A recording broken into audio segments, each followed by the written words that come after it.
اعوذ باللہ من الشیطان الرجیم بسم اللہ الرحمن الرحیم یا ایتھا النفس المطمئنہ ارجعی الی ربک راضیۃ مرضیہ فادخلی فی عبادی وادخلی جنتی صدق اللہ مولانا العظیم ان اللہ وملائکتہ یصلون علی النبی یا ایھا الذین آمنوا صلوا علیہ وسلموا تسلیما اللہم صل علی سیدنا محمد وعلی آل سیدنا محمد وبارک وسلم وصلی علیہ سرکار دو عالم قاسم جنت و کوثر صلی اللہ علیہ وسلم کے حضور نذرانہ عقیدت و محبت بصیغہ سلام بصیغہ صلاۃ و سلام جم جم کر ایک مرتبہ اور الصلاۃ والسلام علیک یا رسول اللہ وعلی آلک واصحابک یا حبیب اللہ الصلاۃ والسلام علیک یا رسول اللہ وعلی آلک واصحابک یا حبیب اللہ۔ معزز حاضرین، آج ہمارا حسب ترتیب جو پروگرام ہے درس مثنوی کا، آج اس کی دوسری محفل ہے۔ آپ سب کی صدق عقیدت اور والہانہ محبت اور جسم کے معمولات پر روح کے تقاضوں کو غالب دیکھ کر مجھے بلا گمان یہ احساس ہوتا ہے کہ اس گئے گزرے دور میں بھی اللہ کو چاہنے والے لوگ ابھی بہت باقی ہیں۔ اللہ رب العالمین نے ارشاد فرمایا یا ایتھا النفس المطمئنہ ارجعی الی ربک راضیۃ مرضیہ، اے نفس مطمئنہ اپنے رب کی طرف رجوع کر اس حال میں کہ تو اللہ سے راضی ہو اور اللہ تو اسے راضی ہو جائے۔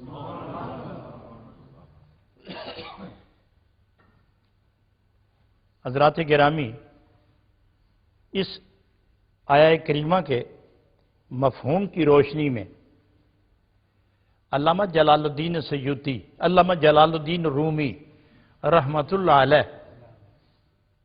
اسی درد محبت کو چھیڑتے ہوئے آپ نے ارشاد فرمایا بشنوزن چوں حکایت می کند بس جدائی ہا شکایت میں کند۔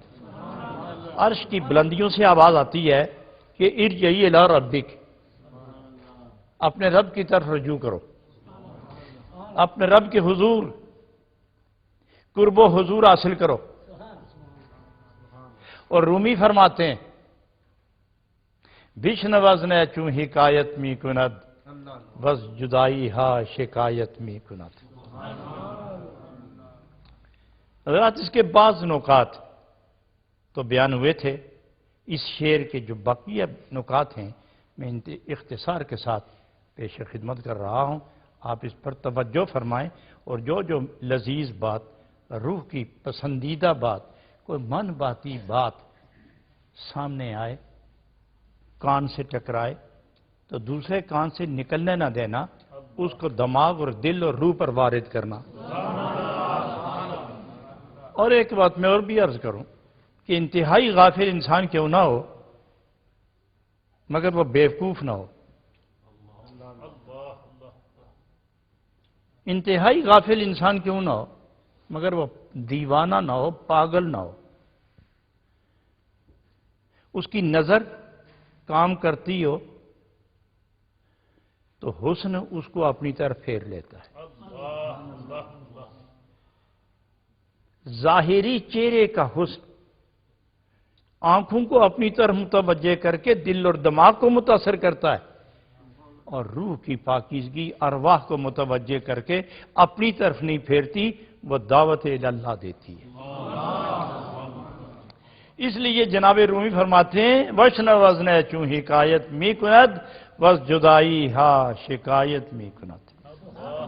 چونکہ شعر کا ترجمہ آپ کو کل کے پہلے درس میں یاد تو ہو گیا ہوگا، لیکن میں اب اس پر تفریح بٹھاتا ہوں۔ میں 3 مثالیں دیکھ کر آپ کو حقیقت کی طرف لے جاؤں گا کہ جب بینسری کو محبوب تک پہنچنے کے لیے ایک شکیب آزما، ایک حوصلہ فرسا، ایک صبر آزما زمانہ طے کرنا پڑا۔ تو پھر اس روح کو اپنے مالک حقیقی کے قرب کی منزل پر فائز ہونے میں کتنا وقت لگے گا؟ اس پر میں ایک مثال دے کے پھر آگے چلتا ہوں۔ اور چونکہ اس کے جتنے بھی شروع ہیں، جتنے شرح ہیں اس کے، سب نے اس پر زور دیا ہے کہ روح کو، بینسری کو منزل پر پہنچانا، یعنی روح کو قرب خدا تک پہنچنا ضروری ہے، اور یہ خود نہیں پہنچے گی۔ اب اس کے جو دائیں بائیں معصیت، گناہ، تکبر، رعونت، بدخیالی، بدحالی، بدمقالی، بری سوچ، برا فکر، برے اذکار، برے افکار، برے خیالات، برے حالات، برے مقالات، بری تدبیر اور اس کی بری تشہیر، یہ رکاوٹیں ہیں۔ ان کو کیا روح خود چاہ کرے گی؟ ان کو نہیں، کسی دوسرے کی ضرورت ہے جو یہ حجابات اٹھائے۔ وہ دوسرا کون ہوگا؟ اسی کو ہادی کہتے ہیں، اور ہماری زبان میں پیر کہتے ہیں یا مرشد کہتے ہیں۔ یہ جو منازل طے کرانے والا ہے، یا یہ ہادی ہے یا یہ مرشد ہے، پیر ہے، تو وہ بھی کامل، وہ بھی باخبر، وہ بھی با علم، اور اس کے پاس علم بھی ہو، عمل بھی ہو، نظر بھی ہو، فکر بھی ہو، خبر بھی ہو۔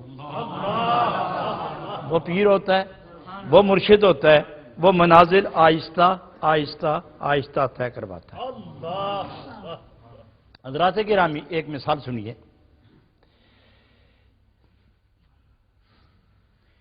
دودھ گائے یا بھینس یا بکری سے آپ دوتے ہیں، برتن میں جمع کر لیں، کوئی ذی عقل کہے گا کہ اس دودھ کے فلاں حصے میں مکھن ہے اور فلاں حصے میں نہیں؟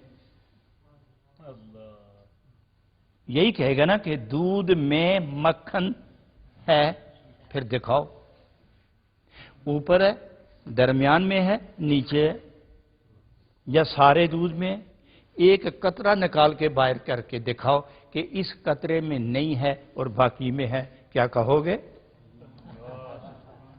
ایک ایک قطرے میں مکھن ہے، اور اگر ہے تو پھر دکھاؤ۔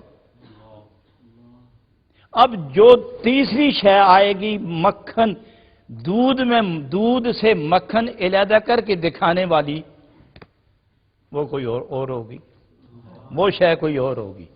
اب ہم دیکھتے ہیں کہ وہ کون ہے کہ جو دودھ میں سے مکھن نکال کر بتائے کہ دودھ خالص ہو تو مکھن اس طرح نکلتا ہے۔ حضرات گرامی، یہی دودھ ہے، اس کو تدبیر کے ساتھ جاگ لگا کے اس کی صورت بدل دی، کیفیت و حیثیت بدل دی، یہ دہی بن گیا۔ اب عقل والے اور آنکھ والے اور تجربے والے اس دہی کو دودھ نہیں کہتے، شکل نہیں بدلی، وہی ہے، کیفیت بدلی ہے، ماہیت بدلی ہے، رنگت نہیں بدلی، ذائقہ بدل گیا، نام بدل گیا، کام بدل گیا، تاثیر بدل گئی، قیمت بدل گئی۔ یہی دودھ جو مکھن، یہی دودھ جو دہی بن گیا۔ اب یہ دودھ صورتیں بدلتا ہوا، بھیس بدلتا ہوا، لباس بدلتا ہوا، چال بدلتا ہوا، حال بدلتا ہوا، تیسری منزل میں داخل ہوا، اور تیسری منزل میں بڑے برتن میں داخل ہو گیا، اور ایک اور شے آ گئی۔ اب اس نے حرکت کرنی شروع کر دی۔ اور کبھی آپ چھوڑی تو آئے ملک سے، کسی کو یاد ہو کہ وہ تیسری شے کیا ہوگی؟ بولو نا، مدانی۔ اللہ، آپ اس کو شاید مذاق سمجھتے ہوں، قربان جائیں اس پر جو خود تکلیف کرے لیکن جدائی ڈال دے، کھوٹے اور کھرے میں۔ ناقص اور کامل میں، اور ملا دے طالب اور مطلوب کو۔ حرکت مدانی کر رہی ہے، اور تھوڑی دیر کے بعد دو اس میں درجے نمودار ہوتے ہیں، ایک بالکل سر کے اوپر آ گیا اور ایک اس کے نیچے آ گیا۔ جو سر کے اوپر ہے، سطح کے اوپر ہے، غور سے دیکھو، مدانی چلنی بند ہو گئی، اور سطح پر جو چیز آئی اسے مکھن کہتے ہیں، اور جو اس کے نیچے پاؤں میں رہ گئی اس کو لسی کہتے ہیں۔ لسی، رنگ مکھن کا وہی ہے جو دودھ کا تھا، رنگ لسی کا وہی ہے جو دودھ کا تھا، رنگ مکھن اور لسی کا وہی ہے جو دہی کا تھا، مگر دودھ کا نام بدلا، دودھ کا کام بدلا، دودھ کی تاثیر بدلی، دودھ کی ماہیت و کیفیت بدلی، پھر دہی بنا۔ رنگ وہی لے کے آیا، رنگ وہی چڑھایا ہوا، رنگ وہی چڑھایا گیا ہے، وہی رنگ لے کے آیا ہے، رنگ نہیں بدلتا۔ معلوم ہوا کہ مجاز میں ہر صورت بدلتی ہے، لیکن حقیقت رنگ نہیں بدلا کرتی، حقیقت رنگ نہیں بدلا کرتی۔ اب دیکھتے جائیے کہ یہ لسی ذائقہ اور ہے، قیمت اور ہے، تاثیر اور ہے، نام اور ہے، کام اور ہے، قیمت بھی اور ہے، اور یہ اس کے سر پہ آیا۔ اس کو دبا کے نیچے رکھو پھر اوپر آ جائے گا، اور لسی کو اٹھا کے اوپر رکھو پھر نیچے چلی جائے گی۔ معلوم ہوا کہ جب حقیقتیں بے نقاب ہوتی ہیں تو اس پر جتنے بھی ناسوتی پردے ڈالے جائیں وہ اس کو چیر کے حقیقت پھر باہر آ جاتی ہے۔ اب مکھن اپنی حقیقت، دودھ کی حقیقت یہ مکھن ہے، اوپر آ گیا۔ حضرات مکھن کا نام بدل گیا، کام بدل گیا، تاثیر بدل گئی، خوشبو بدل گئی، قیمت بدل گئی، مگر اس میں ابھی نقص ہے، ابھی یہ مقام کمال کو نہیں پہنچا، نقص ہے۔ برتن میں رکھ دو، ٹھنڈک نہ پہنچے، برودت نہ پہنچے، حفاظت نہ کی جائے تو یہ بدبو پیدا کرتا ہے، اور کوئی ذی ہوش استعمال کرنے کو تیار نہیں ہوتا۔ ٹھنڈ پہنچتی رہے تو بچا رہتا ہے، گویا یہ اب بھی محتاج ہے اپنی حیثیت کو محفوظ کرنے میں، کسی اور قوت کا محتاج ہے، لیکن اس مکھن کو ابھی حقیقت بننا ہے، مکھن کو ابھی حقیقت بننا ہے۔ ابھی ایک منزل باقی ہے، جو دانشور لوگ ہیں وہ اسی مکھن کو ایک دیگچے میں ڈال کر چولہے کے اوپر رکھ کے نیچے آگ جلاتے ہیں، مکھن پگھلتا رہتا ہے، مکھن جلتا رہتا ہے، پگھلتا رہتا ہے، ابلتا رہتا ہے۔ پگھلنا ابلنا اس کے نصیب میں ہے، پگھلنا ابلنا اور جلنا یہ اس کے نصیب میں ہے، اور جو نہ جلے وہ حقیقت کا چہرہ دیکھ ہی نہیں سکتا۔ وہ اس لیے اس میں ابھی کوئی مادہ ایسا ہے کہ جس مادے میں فنا کی قوت موجود ہے، جب تک اس کو جلایا نہ جائے وہ مادہ فاسد ختم نہیں ہوتا۔ آگے اس کو جلایا، جلا کے جب ٹھنڈا کیا، شکل بدل گئی، رنگت بدل گئی، قیمت بدل گئی، کیفیت بدل گئی، تاثیر بدل گئی، عزت میں عروج ہو گیا، قیمت میں بلندی ہو گئی۔ اب اس کا نام کیا کہیں گے آپ؟ کیا آپ کیا کہیں گے؟ گھی۔ اب اس کو جلانے کی ضرورت نہیں ہے، یہ سارے مرحلے طے کر کے گھی بن گیا ہے، لیکن بنا اس وقت جب یہ جل کے یہاں پہنچا، جل کے پہنچا ہے۔ اب اس کے لیے جلنا جلانا مزید کسی آزمائش میں ڈالنا اس کے نصیب میں نہیں ہے۔ اب یہ جب بھی پگھلے گا کسی دوسرے کو فیض دینے کے لیے پگھلے گا، جب بھی جلے گا صرف سبحان اللہ کہیے، جب بھی یہ پگھلے گا تو کسی دوسرے کو کچھ دینے کے لیے، جب بھی یہ گرم ہوگا تو کسی دوسرے کو حرارت دینے کے لیے، اور جب بھی یہ اپنی حالت میں تبدیلی پیدا کرے گا تو کسی دوسرے کی کمزوری کو قوت دینے کے لیے، تو اس کا نام بدلا، کام بدلا، ماہیت بدلی، قیمت بدلی، عزت بدلی، شان و شوکت بدلی، تو یہاں آ کے کسی صاحب کمال نے فرمایا اللہ غنی، علم ظاہر ہم چو مسکا، علم باطن ہم چو شیر، علم ظاہر علم باطن ہم چو مسکا، علم باطن ہم چو شیر، کہ بود بے شیر مسکا، کہ بود بے پیر پیر۔ علم ظاہر علم باطن ہم چو مسکا، علم ظاہر ہم چو شیر، یوں سمجھو کہ دودھ کی مثال اس جسم کی ہے اور روح کی مثال اس مکھن اور گھی کی ہے۔ جس طرح گھی تمام مراتب طے کرنے کے بعد ظاہر نہیں ہوا، اس طرح تمام مشکلات اور عبادات اور ریاضت و محبت اور درد اور ہجر کے صدمے اور سجدے اور رکوع اور قعود اور تلاوت اور عبادت اور محنت اور محبت، عشق اور جلال میں جل جل کے جب تک انسان اٹھے نہیں تو جب تک جلا نہ تھا مکھن گھی نہ بنا، اور جب تک گھی کیفیات سے طے ہو کے اپنی منزل پہ نہ پہنچا، مرتبے نہیں ملے، انسان تو بھی عشق کی وادیوں میں جل جل کے باہر آ تاکہ تجھے محبوب اپنا بنا لے۔ اس لیے جناب رومی رحمت اللہ علیہ بڑے پیار سے فرماتے ہیں، بشن وزن چوں حکایت می کند وز جدائی ہاں شکایت می کند، کیوں نہ قربان ہو جائیں۔ اور یہاں جامی فرماتے ہیں، چران در پہ عزم دیار خود باشم، چران در پہ عزم دیار خود باشم، چران خاک کفے پائیں یار خود باشم۔ وہ فرماتے ہیں، روح کہتی ہے آؤ نا مل کے چلے اپنے محبوب اپنے وطن کو چلے۔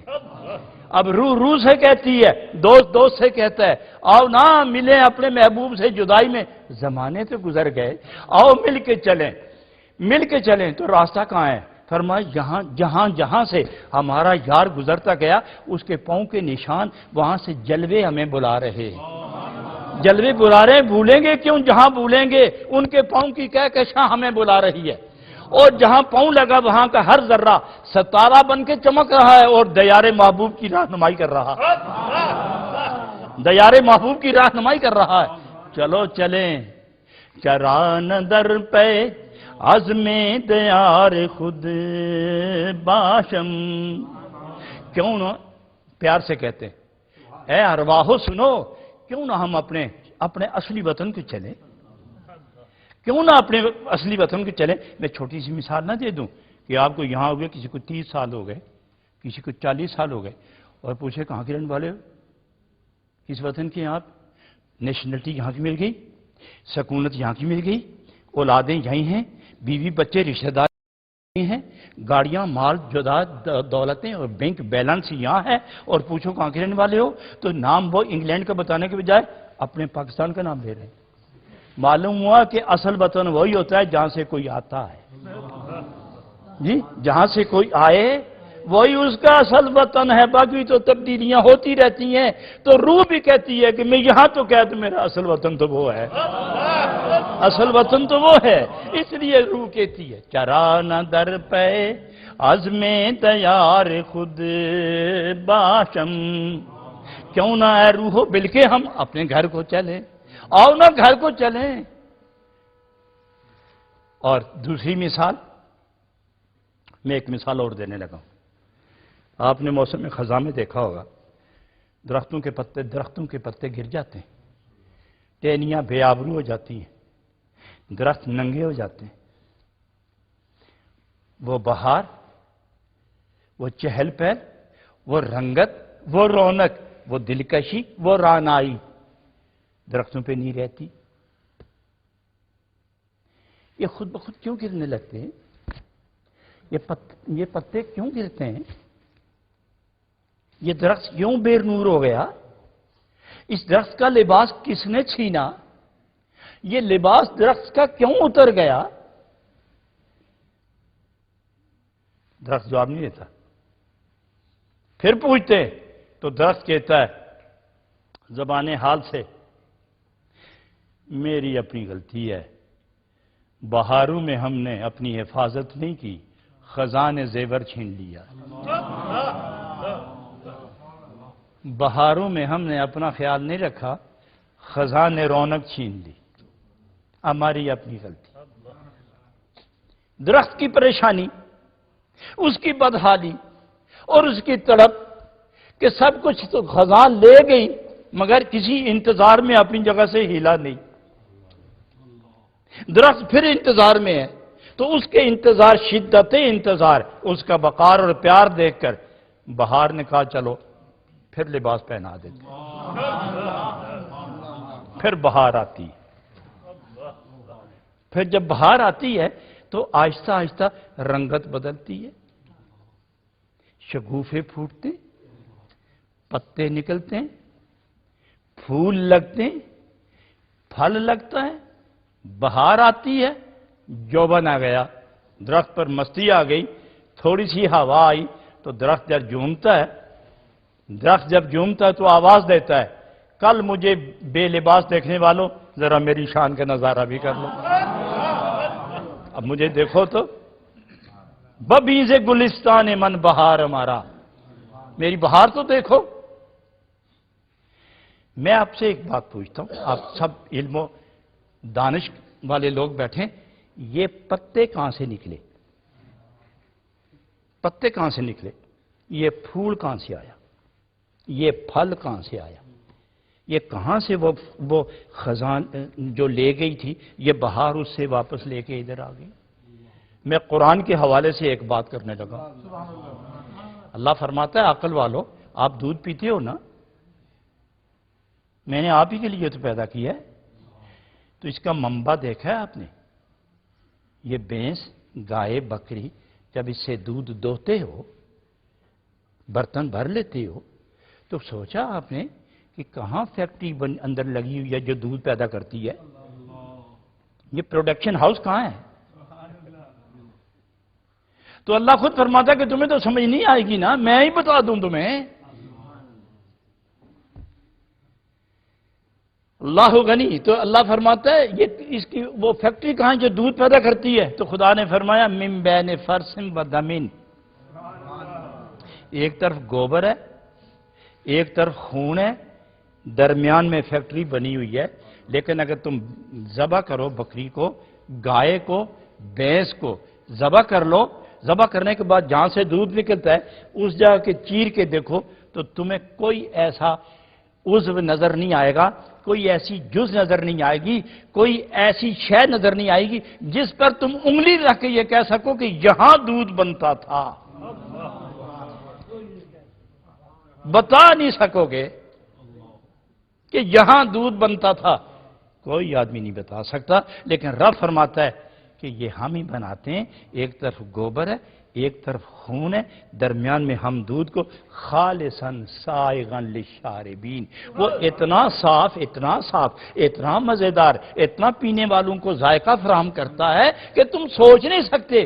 جو رب خون اور گوبر کے درمیان دودھ کو محفوظ کر لیتا ہے تمہارے لیے، اگر یہ روح جو تمہارے اندر موجود ہے، ایک طرف دل ہے ایک طرف نفس ہے، ان دونوں کی اگر آپ حفاظت و پرورش کریں گے تو میں اتنی اپنی نورانی قوت دوں گا کہ شیطان بھی حملہ آور ہو جائے، دل بھی غافل ہو جائے، لیکن میری محبت تمہیں نصیب ہو جائے، میرا پیار تمہیں نصیب ہو جائے، تو پھر ہم ایمان کی لذتوں کو محفوظ کر کے روح کو دیتے ہیں اور پردے ہٹا کر روح کو اپنا قرب عطا کر دیتے ہیں.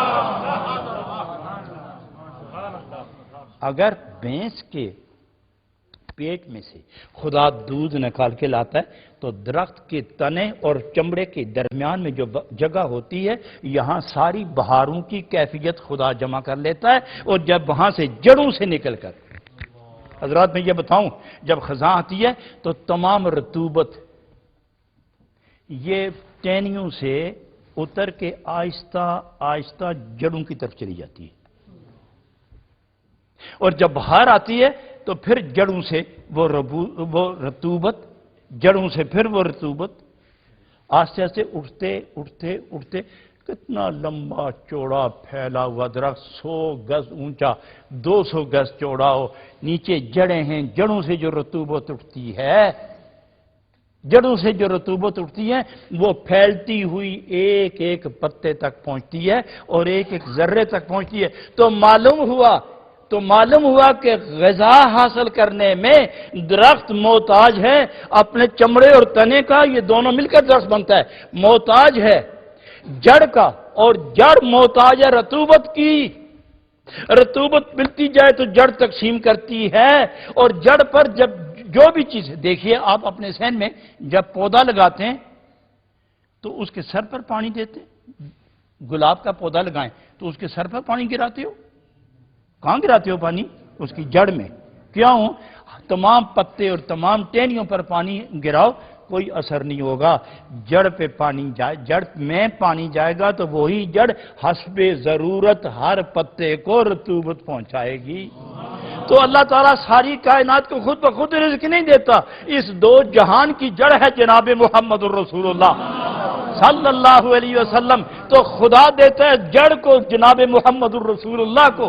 تو نبی پاک علیہ السلام فرماتے ہیں اللہ نے مجھے رزق دیا اور میں تقسیم کر رہا ہوں، واللہ یوتی وانا قاسم، رزق اس کا ہے کھلاتے یہ ہیں، دیتا وہ ہے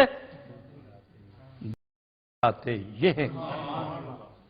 تو جب درخت بہار میں پھول پیش کرتا ہے تو انسان پر بہار کب آتی ہے؟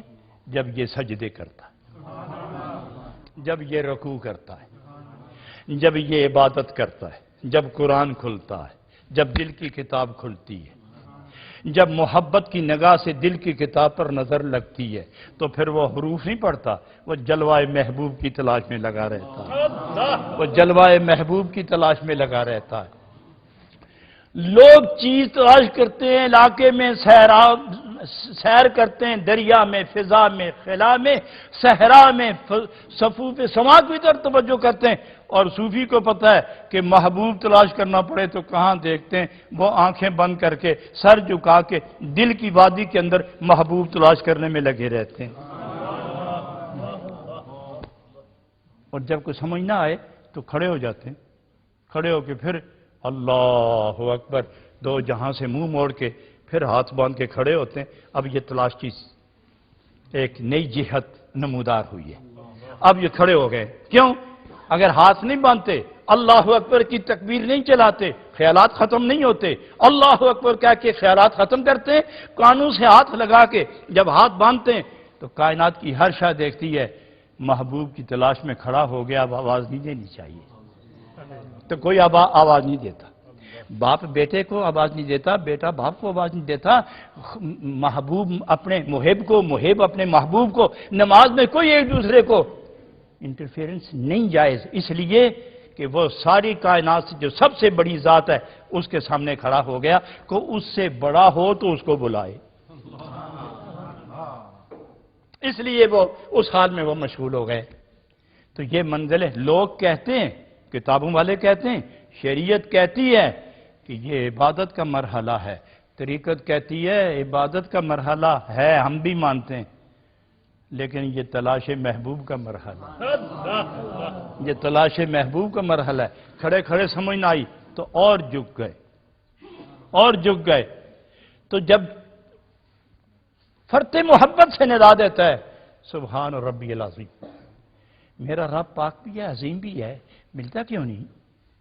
پھر پکارتا ہے، پھر کھڑا ہو جاتا ہے، پھر جب نہیں سمجھ آئی پھر ایک اور مرحلہ طے کرتا ہے، سجدے میں چلا جاتا ہے، یا اس کا سر ہے یا زمین ہے یا محبوب کا وہ پاکیزہ چہرے کا تصور ہے، وہاں بیٹھا ہوا پھر آواز دیتا ہے سبحان ربی، سبحان ربی، سبحان ربی۔ حضرات یہ تلاش کے مرحلے ہیں، یہ تلاش کے برحلے ہیں، یہ عبادت بھی ہے اور اظہار محبت بھی ہے۔ حضرات دیکھتے ہیں آپ اپنے گھروں میں، یہاں تو رواج ہے، پاکستان میں کہیں کہیں، لیکن اس ملک میں بہت رواج ہے کہ محبوب سے ملنے جاؤ تو پھول ہی لے کے جاتے ہیں، اور پھول لے کے گلدان، تازہ پانی، شیشے کا گلدان، اس میں پھول سے جائے، میز پہ رکھے، اور 2-3 دن کے بعد اس کو پھینک دیتے ہیں، وہ مرجھا گئے، مر گئے۔ تو پھول سے کسی نے پوچھ ہی لیا کہ جنگل میں تم خوش تھے، محل میں، سنجاب و سمور کے پردوں کے اندر، شیشے کے میز پر، شیشے کے گلدان میں تجھے سجا کے رکھا، تازہ پانی ڈالا، اور تم مر گئے۔ جنگل میں تم جیتے رہے، یہاں آ کے تم مر گئے، کیوں ایسا کیا تو نے؟ تو پھول نے زبان حال سے جواب دیا، اے بندہ خدا، تو نے اپنی مرضی پوری کی، مجھ سے تو نہیں پوچھا نا، مجھ سے پوچھتے تو میں کبھی ادھر نہ آتا۔ یہ گلدان، یہ شیشے، یہ قالین، یہ پردے، یہ سب کچھ یہ کیا ہے؟ یہ تو جدائی کا سامان ہے۔ میں تو اسی وقت مر گیا تھا جب تو نے مجھے میرے محبوب سے کاٹ کر تم یہاں لائے تھے، مر تم اسی وقت گیا تھا، اور اگر تم میری زندگی چاہتے ہو تو اٹھاؤ مجھے اپنے محبوب کے ساتھ جا کے میرا کہہ رکھ دو۔ تو یہاں روح کہتی ہے، بچھنا وزن چوں حکایت میں کند، وز جدائی ہا شکایت میں کند۔ ہمیں زندگی چاہیے، روح کہتی ہے زندگی چاہیے، تو پھر اس کے لیے وسیلے کی ضرورت ہے۔ مرا ہوا درخت دوبارہ بہار اسے زندہ کرتی ہے، تو معلوم ہوا کہ اس پھول کے لیے جو رہنما اور ہادی اور پیشوا ہے وہ بہار بنی ہے، اور ہوا بنی ہے، اور سورج اور چاند کی چاندنی اور دھوپ بنی ہے، اور فضا بنی ہے۔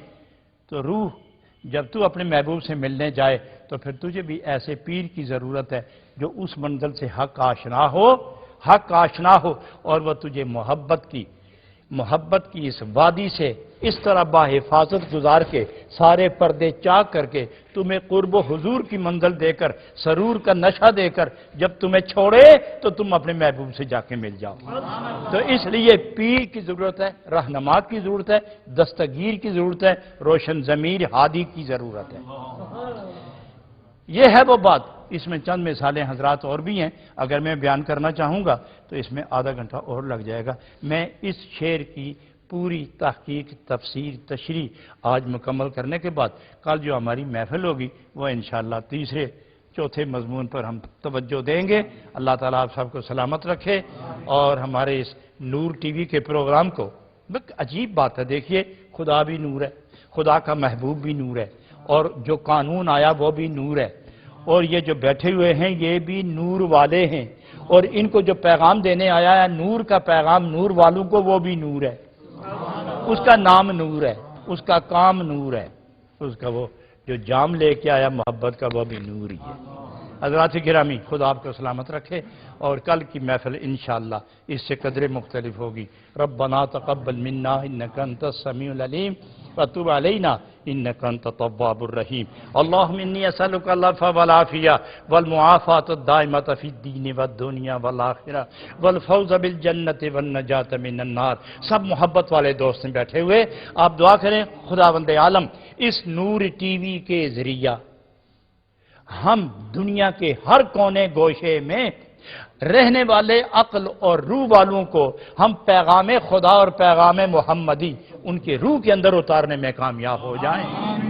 ہم نے تجارتی بنیاد پر یہ کام نہیں شروع کیا ہے، ہاں ہم تو ذہنی طور پر تو تاجر ہیں ہی، مگر جو تجارت ہم کریں گے یہ اللہ اور اس کے محبوب کے ساتھ کریں گے کہ ہماری خدمت وہ قبول کر لیں، قبروں کو جنت وہ بنا کے دیں، ہماری قبروں کو وہ جنت بنا دیں، اور ہم اس کے دین کا اور قرآن کا پیغام اور نور کا پیغام گلی گلی نور ٹی وی کے حوالے سے ہم پھیلانا شروع کر دیں۔ ربنا تقبل منا انک انت السمیع العلیم وتب علینا انک انت التواب الرحیم۔ تمام سامعین اور تمام ناظرین اور تمام حاضرین، جہاں جہاں تک یہ پیغام پہنچے، میں سب کے لیے دعا گو ہوں۔ نور ٹی وی سنیو آپ کا ہے، یہ نور ٹی وی آپ کا ہے، آپ اس کو اٹھائیں، آپ اس کی ضروریات پوری کریں، اور اپنے نبی کا گیت گانے میں کبھی شرمائے نہیں، اور خدا کی توحید بیان کرنے میں کبھی سرے منہ فرق نہ لائیں، خدا سلامت رکھے، اور نور ٹی وی میں جو کام کرنے والے حضرات ہیں ان کو اللہ خوشیاں اور برکتیں عطا فرمائے۔ وصلی اللہ تعالی علی حبیبہ محمد وآلہ وصحبہ اجمعین برحمتک یا ارحم الراحمین۔